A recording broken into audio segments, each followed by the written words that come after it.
Good evening, everyone. My name is Carrie, and I'm M+'s Curator of Learning and Interpretation. Thank you all for joining us this evening.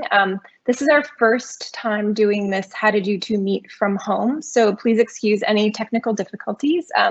We're all working through it. We're doing this program because M+ will be opening to the public next year, and the lead up to our opening, we are offering a range of online and hopefully in-person programs where we count down to our launch. For tonight's talk, we are once again adapting a program recipe developed by our friends, the Canadian Centre for Architecture in Montreal. And the recipe we chose is called How Did You Two Meet?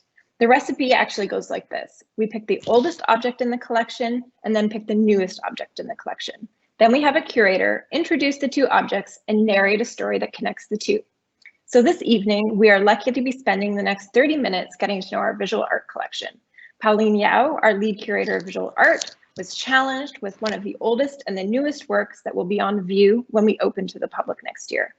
And like most museums, not all of our collection will be on view when we open, so we've challenged our curator of ink art, Leslie Ma, to connect the oldest and one of the newest works from the depths of the M+ visual art collection that sits in our vaults. They will each have 10 minutes to introduce us to their works and make their connections. Then we'll wrap up with 10 minutes at the end for questions. During the session, please feel free to enter your questions in the chat window. And if you would like captioning during the talk, please select the caption button to the right-hand side of your screen. And we'll start it off with Pauline. Thank you, Carrie.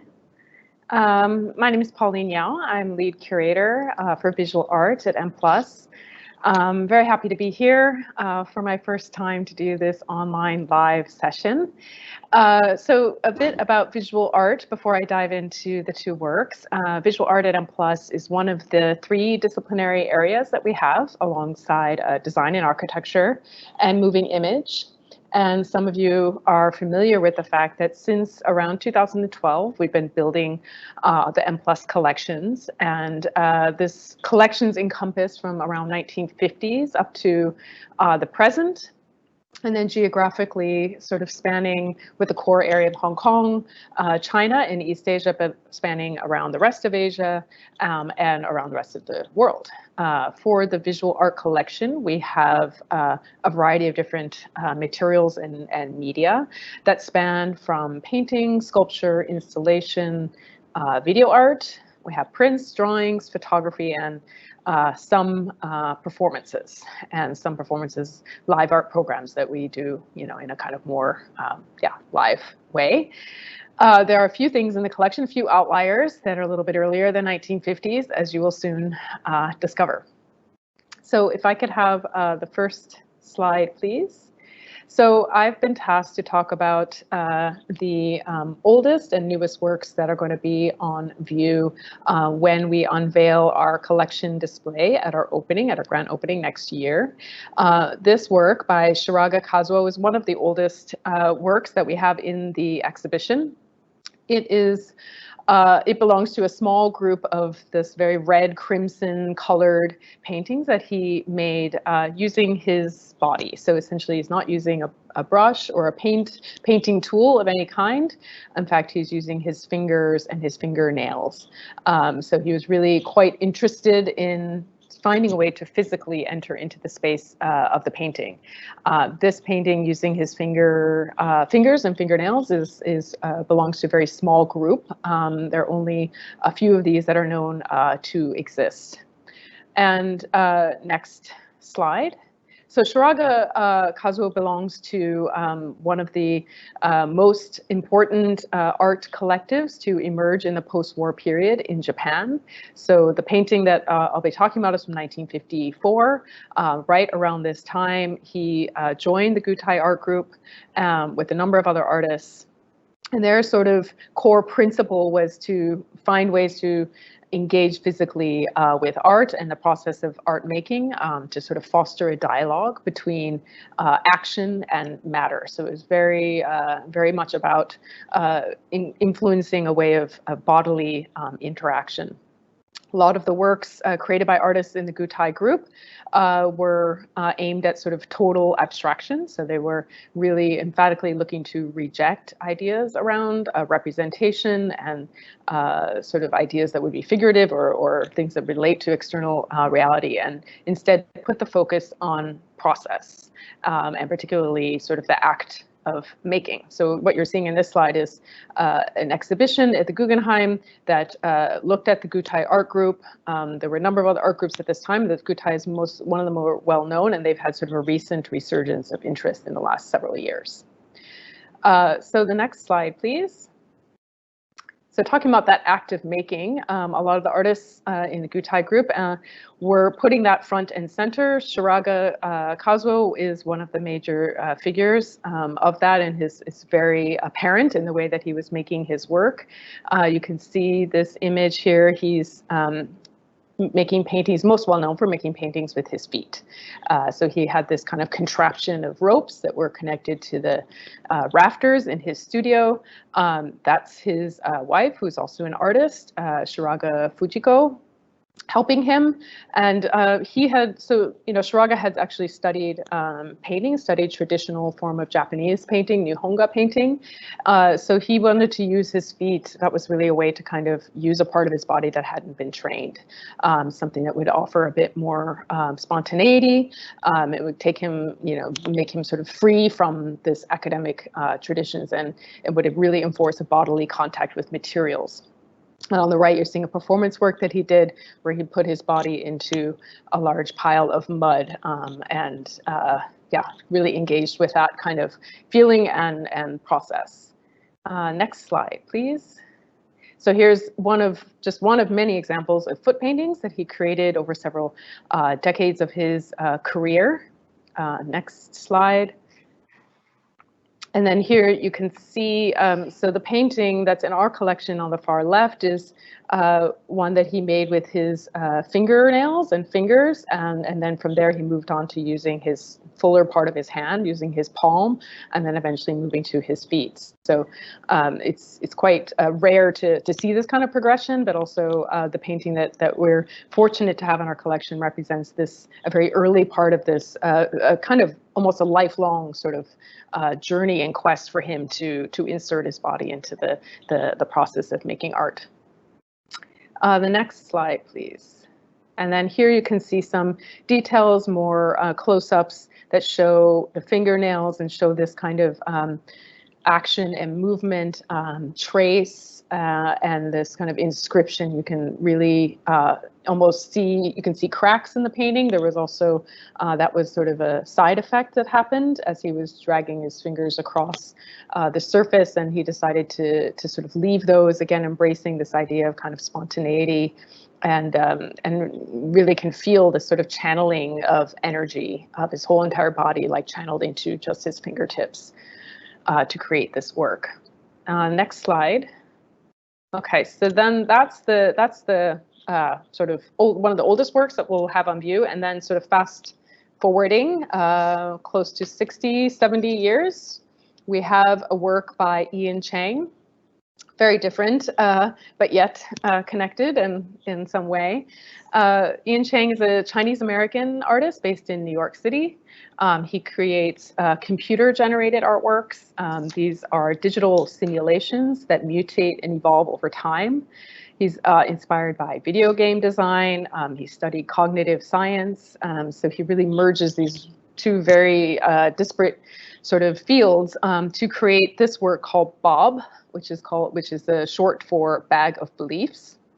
And Bob is a kind of sentient creature who lives inside this set of screens, which is almost like his digital kind of enclosure, or sort of virtual enclosure. Some have called it a digital terrarium. And then he responds to directives and actions that come from the audience. So this is one view you see at the Venice Biennial, and then next image. Here's how you can see the nature of this work is that it's interactive. Bob is responds to stimuli, and that stimuli comes from the audience. So if you want to interact with Bob, you download an app onto your phone, which is kind of like a shrine. You can see a little screenshot of it there, and then there's little charms that you can send him, and along with those charms, you send these little kind of directives, like little instructions. And then Bob sort of spontaneously reacts, but then he also learns from that. So it's a kind of he's sort of evolving and mutating and changing, and his behavior, starts off in a programmed way, but then it kind of goes off into its own realm. So there's definitely an element of sort of machine learning and AI that goes on. It's sort of like a game that almost plays itself. And then the next image is just another installation view of the work. It's interesting. You can see at the top, these are some of the names of people that are interacting with him. And then along the right side, these are the different shrines. And as you watch this work, you would see Bob in this kind of life form moving and jumping up and grabbing the different bits. And Ian Chang is in creating this work very keen to explore this sort of human capacity for change, but also the idea of creating a kind of holistic world, which starts off pre-programmed, but then it kind of goes into its own direction and kind of walks this line between chaos and order. And then next slide. So looking at these two together, they may again seem like worlds apart. You have something very traditional as a abstract painting from 1950s to something like a digital simulation. But what I find really fascinating as a connection point is this topic or this idea of interaction. But both artists are really looking to embrace this idea of action and movement, finding a way to disrupt normal ways of art making or invent new languages. With Shiraga, you obviously have the artist, physically inserting his body into the process of making art, and there's sort of that physical contact. With Ian Chang, maybe it's a little bit less physical, a little bit more remote, but there is still that direct sense of touch because you interact with Bob through your smartphone. So we're all still really touching our smartphones all the time and using our fingers to interact. I think they both also have a really interesting dimension that has to do with play or playfulness. And at the end of the day, artists taking risks, doing things that haven't been done before. And in that sense, really trying to redefine the way we think about art. So I'll just end there, and then I will hand over to my colleague Leslie, who will start with the next pair of works. Thank you, Pauline. That was a very interesting pairing. Hello, everyone. My name is Leslie Ma. I'm curator of ink art at M+. It's a great pleasure for me to be here to take up this challenge of taking the oldest work and the youngest work in our collection and make them talk. But before I do that, I'll do a brief introduction of what ink art at M+ is. Ink art is an area of visual art that engages with artistic expressions that looks at the classical tradition of ink painting and calligraphy in modern and contemporary times. So as you know, ink painting and calligraphy is a very important part of the visual culture in Asia. So of course, the artists we look at are many from here and working in this region. But we also look at artists outside of this region, looking to Asian traditions, either in methodology and techniques, philosophy, or aesthetics, engaging with this ink tradition. So we look very broadly for ink art. So that leads me to my first work, my pick from 1930 by the Japanese-American artist Isamu Noguchi. Here you see the work called Peking Brush Drawing. Peking is referring to the place of production. The artist was in Beijing, previously called Peking, in 1930. From this ink painting on paper, you can see very clearly a baby from the side view, his eyes closed, knees bent, leaning back, with arms and legs sort of flailing around. A very simple monochromatic ink painting, almost following the Western figurative drawing tradition. And most of you will know that Noguchi is known for being a designer and artist of abstract shapes. But this work is definitely a figurative work from the early part of his career. And if I may have the next slide, please. To understand this work, I must delve a little bit into the artist's biography. He is a very bicultural person because, first of all, his mother is American mother, writer and editor, and his Japanese poet father. He was born in Los Angeles, spent some of his childhood in Japan, and then adolescence in America. I think a part of his artistic trajectory is really to reconcile his Western self and his Asian heritage. And one part of the reason also is that his father was never a part of his growing up. I'll come back to this later, but here you see on the left side, Noguchi, a very young Noguchi in his career. He was very interested in abstract sculpture. So he traveled to Paris to immerse himself in that modernist atmosphere. And you see him here in his Paris studio posing with one of his abstract sculptures, a very early work in a biomorphic shape, taking inspirations from the bodies. Soon after this, he was on a journey to Japan, hoping to reunite with his father. And as you know, during that time, they have to stop many places. And when he arrived in Beijing, or at the time Peking, he received a letter from his father telling him that he's no longer welcomed in Japan. So being rejected by his father, he sort of was in limbo in Beijing. And here you see him with some friends in a courtyard house in Beijing. And through his network, he met the master Chinese painter, Qi Baishi. You see here on the bottom right, the master at work. This time in Beijing is actually quite a vibrant cultural scene. Many artists like Qi Baishi are trying to modernize the Chinese ink painting. So Noguchi, now in Beijing, took the opportunity to take lessons of Chinese ink brush drawing with the master, a medium that he had never really worked on before or after. So if I may have the next slide, please. So in a way, in Qi Baishi, Noguchi was trying to find his artistic father when his biological father abandoned him, sort of. So during this very productive 6 months period in Beijing, from middle of 1930s to early 1931, he made about 100 drawings of this nature, all of them are called Peking brush drawing. And this little known history between Noguchi and Qi Baishi was illustrated in this really well done exhibition a few years ago, organized by the University of Michigan Museum of Art and the Noguchi Museum and Foundation in New York. Here you see in the middle a photo of the cover of this catalog with the two artists' work in dialogue. You can very much see the top work, Noguchi's painting of a male figure, very much like the posture of our baby painting. And on the bottom, a very sort of iconic signature of Qi Baishi's crab painting using his mastery of lines. I also pulled an example from this exhibition of Qi Baishi, mother and child. You see him using that contours of lines very vividly, depicting figures, but also more thick lines on the fold of the fabric and the clothing. This is something that's echoed in Noguchi's painting. You can clearly see on the left side, the painting in our collection, where the baby's body contour is done by this thin line, accentuated by these larger brush strokes and very darker wash.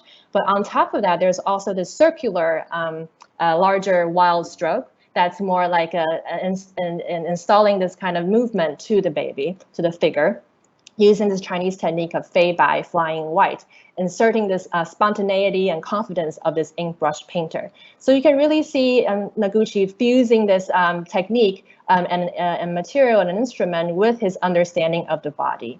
And next slide, please. You'll see Noguchi's work in dialogue with some of the works in the M+ collection, which were on view last year in the exhibition at the M+ Pavilion. And you can see these later works really demonstrate that earlier beginning of the contour drawings, lines, and forms. So that's my first work. The next work, definitely not an ink art work, but definitely a very young work in our collection by a Chinese artist named Cao Yu, working in Beijing. This is front and center, a very downright sculpture piece.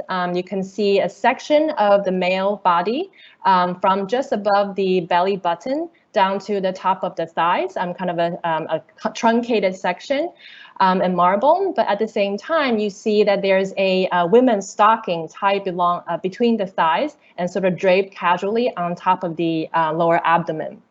So immediately you see this strong contrast between a hard material meant for a long period of time versus this very elastic, soft, feminine, as well as dispensable and disposable everyday material kind of jumbled together in this sculpture. And also, of course, this frontal view of the male pelvic area with a stocking tied around it has very high suggestive meaning in sexuality. If I may have the next slide to see where the source of this torso is in fact from Michelangelo's famous masterpiece, David, the statue you can see on the right in the museum in Florence. We all know that David is a biblical figure known for his heroism, but also this sculpture itself by Michelangelo is an ideal male form. So Cao Yu, a young Chinese artist, taking this replica of the male pelvic area, pulling it literally off the pedestal and putting it on the ground, using her own way of intervention with tying the stocking around it, really inserting her view of a feminist sort of subjectivity onto this art historical canon. Of course, she's citing this art historical practice of using replicas in sculptural work, but really turning it on its side, putting her own voice and stamp on it, sort of commenting on this female and male conflict. Next slide, please. Cao Yu is an artist who really works with her body. So you see on the left side an example of this sculpture in our collection, previously installed in an artist solo exhibition in Beijing and seen placed on the ground and from the backside. But Cao Yu also uses her own body, like in the middle image called the work called Fountain, squeezing her breast just after giving birth to her first child. This water sculpture, I would say, fluid sculpture. Sort of taking examples from the classical our historical the male's perspective into a scrutiny. And on the right side, you see the artist herself in this video called I Have, talking about her material possessions, her envious bodily figure, her status in Beijing, sort of pompous female personality, definitely not a very reserved femininity that people would expect. So she really turns people's expectations around and really look at these precedents and stereotypes in society. So if I have the last slide to conclude, I think these two works can't be more different, but I think we can also draw some kind of similarities between them. Both works deal with the body, both works deal with our historical techniques and history, whether it's taking from the material or the method, or just making a intervention towards the tradition. Interestingly, both works were made in Beijing. And both artists were very young in their trajectory during this time. Cao Yu made this work when she was 29, and Noguchi made the work when he was 26. So two works, almost 90 years apart, have a really interesting dialogue in our collection. So I hope I passed the challenge. Thank you for the opportunity, and back to you, Carrie. Thank you, Leslie, and thank you, Pauline.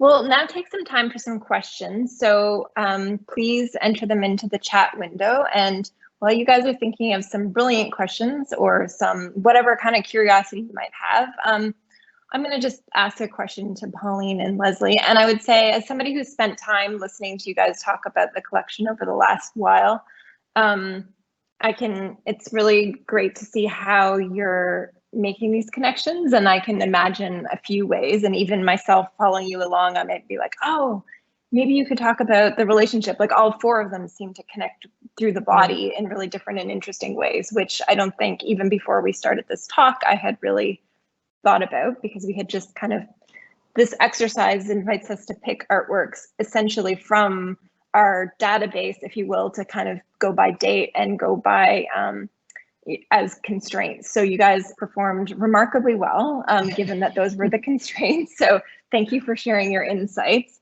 And interestingly, when the Canadian Centre for Architecture approached us a couple years ago, they said, we really want you to try out one of our recipes. And they've developed this recipe, and I would encourage you guys to go and look at their recipe book, but it's really about ways of disturbing the public. And so, but the more I thought about it, the more I thought, well, actually, this is actually disturbing our curatorial team, because we're asking you guys to do things that maybe you wouldn't normally do. Normally, you would have lots and lots of time to think about what objects you're going to put in the room together or in dialogue together. So in this instance, we're not giving you that time. So how would you say this experience has sort of given you some new insight? How might you apply some of the thinking into the future? Can you see this? Has it shifted anything for you or given you a new lens in which to approach your work? Pauline, why don't you start? Okay. Yeah, I mean, I think it is, it's a very interesting challenge, because I think it is well designed, because it's forcing us to put together things that we don't normally do. We might normally think of artists that are working along the same time period, same materials, thematic connections, and so on and so forth. But then this is going really just on this very other level that has to do with just the date of something being, just sort of a contrast. And almost those two things on the opposite poles seem like they would be the hardest to connect. If anything, I think the exercise just sort of reminds me of what the job, I think, of a curator is a lot of the times, especially in a museum with a collection, which is you're constantly forced to relook at what you have in your collection and find new ways to access it, and new threads, new links, and that those kinds of things are often not really on the surface. They require digging a little bit deeper and thinking longer, or thinking in a different way, because I just like to think that all the works in our collection, have connection to each other. That's why they're there. And so it's just really the task of how you bring that out and what angle you may choose to do that through, and that it's an interesting challenge. I've learned a lot in the process. I think for me, of course, this is, I'm pairing a work in ink art realm with something else, but it's interesting to find some affinities and connections between these two artists who probably have nothing in common besides being in Beijing, I guess. But after you dig more into these two works, you really see how perhaps in the artistic careers in their early times, a lot of the formative experience that formed their language, you can find some similarities in there on the drawing their inspirations from art history, from the techniques that are part of a long tradition. But also, I think this is a good exercise for curators like us who can this is like a mental exercise to see, well, how do you talk about things that seemingly are totally in different contexts, but can struck up an interesting conversation. Thanks, Leslie. And thanks, Pauline. I'm glad that you both found it enlightening. And I think it's a really great way to kind of start shifting your thinking. And I think it'll be something good to come back to after we've lived with the collection for a while. Yeah. I'm going to take some questions from the audience. A few have come in, so I'll try and ask them in a way that makes sense. Okay, so here's, Leslie, why don't you try and answer this one? Sometimes we are unable to know instantly about the artwork's context. So how should we try and appreciate them? That's a great question. I think also in these times, we're not really with the artwork. We're really talking about things through an image. So what I tried to do in my presentation was that I describe what the work is. I think by describing and looking at the works specifically, you start to notice things that are either in contrast or kind of interesting pairings that you don't normally see, or you get to see sort of the details. If it's an image that's large enough, I would say. But in a museum, when you first encounter something, I will always encourage our visitors not to look at the labels, even though I know we spend a long time writing those things. But I think it really trusts your eyes to see what you're looking at, the colors, the shapes, that really helps you have a very open mind about what this work might be. Pauline, I'm going to ask you a follow-up, which is a little bit related, which is we all miss going to museums and galleries to see artworks. Do you think the artworks discussed today will feel very different from the screen when seen in person? And then in particular, the Charaga?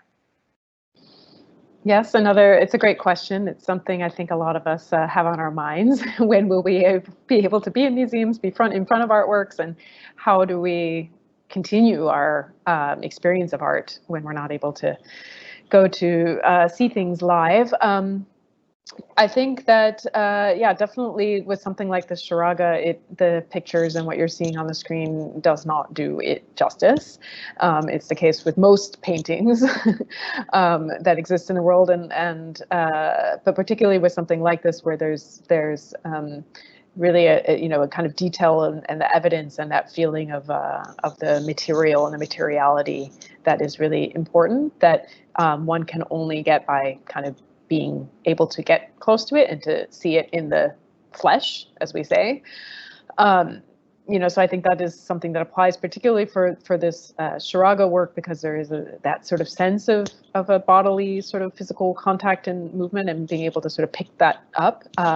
But I think it applies to a lot of works, a lot of other works. With something like Ian Chang's work, just because that's the other work I spoke about tonight, that one is, yes, visually maybe won't be that different than because it is still something happening on a digital screen in that sense, but interacting with it is that you really are there sharing the space with Bob, and you're interacting through your phone, and you see him behave, and you see the way that he behaves, and how, if you really are going to spend a lot of time looking, you could potentially notice differences in his behavior over time, over the period of the exhibition.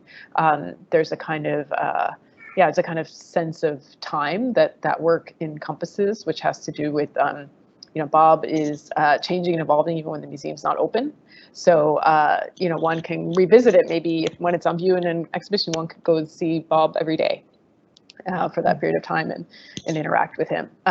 So, that again would not be quite the same without having the whole operation, the whole work set up and fully operational in that way, which would only really happen in an exhibition space. Okay, so there's a couple more questions that have to do with this sort of digital aspect. So maybe I'll try and see if I can, I'll connect them a little bit, which is to say, do you see artists moving away from mediums like painting? And so I think that's a broader question that you could both maybe answer. But maybe Pauline, can you start first by thinking about how during this sort of digital time, so we've moved everything online, is that going to change how artists make work? Something like Ian Chang's work could be experienced from my laptop just now. It might be different in the gallery, as you say, but do you think this will change how artists make work in that sense? I think it's a bit soon to say. We're still really in it right now, especially in Hong Kong, as everyone who's here sharing this experience in Hong Kong. It's it's evolving constantly, so it's still hard to say what will transpire and how artists will react. We can only really speculate at this point. I do think that there will be probably, I can imagine that there are artists who could have been on the edge of thinking to explore certain ideas digitally, virtually, and they may be more inclined to embark on those sort of journeys now that one is, at home, and it may be easier to share their work that way. But I don't necessarily think that will apply to artists who never had thought of working in the digital realm, that are suddenly going to make that leap. I think that seems like potentially a big step for a lot of people, and people who are painters are probably going to stick with painting. But then, it is that question of how people will experience the work and be able to see it and in person. And I think probably this experience of being at home and having to digitally interact and virtually connect and so on. Probably only, I like to think it only brings our attention more back to the actual physical object and the experience of, or the experiencing of it in a live, real way, and making us value that in a different way. And that seeing something digitally isn't necessarily mean that that work is reduced or lost its value. It just now has another dimension, right? So it's kind of almost, you can see it as sort of expanding rather than reducing or narrowing down. That's my optimistic spin. Thanks. Leslie, do you want to add anything? You need to unmute yourself.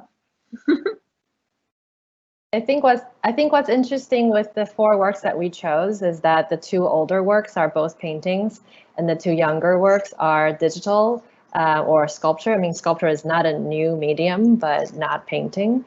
Maybe that's just why people will have this question, like, why are artists moving away from the mediums of painting? I mean, I think, like what Pauline has said, if you're a painter, perhaps you won't make a leap to something else. But I think if you look at Noguchi's case, while he's in a time that of uncertainty, of a kind of personal turmoil, he turned to painting, something so basic, to rekindle his inspiration and ideas. So I don't think there's a definitive way of saying that there's a trend of shifting away from painting, either as art moving forward or as an artist moving forward. But I think this is a fundamental way of human expression in the format of painting. So whatever kind of artist you are, maybe there is a certain way to ground yourself, ground their practices in something so basic. Great, thank you. I've got a couple more questions I'm going to ask, and then we'll wrap it up. But one of the questions for you, Leslie, is about, it says, thank you for sharing Noguchi's background. It's fascinating how diverse his background was.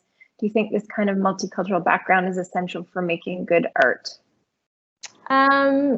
No, it's not necessarily a prerequisite. It's not a prerequisite, but I think for some of these artists, I mean, I think Noguchi is an interesting case where he's bicultural by birth, but also by his own sort of experimentation and trajectory. He has really enforced that 2 cultures live in his work and his life sort of simultaneously.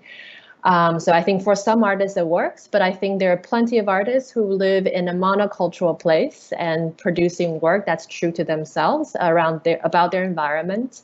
That can also be interesting. But another point is that the world is so global these days. So it's very hard for you to sit in one corner or just be, from one thing, right? And each one of us has multiple identities. So I think those are all interesting things that might go into an artwork. Thank you.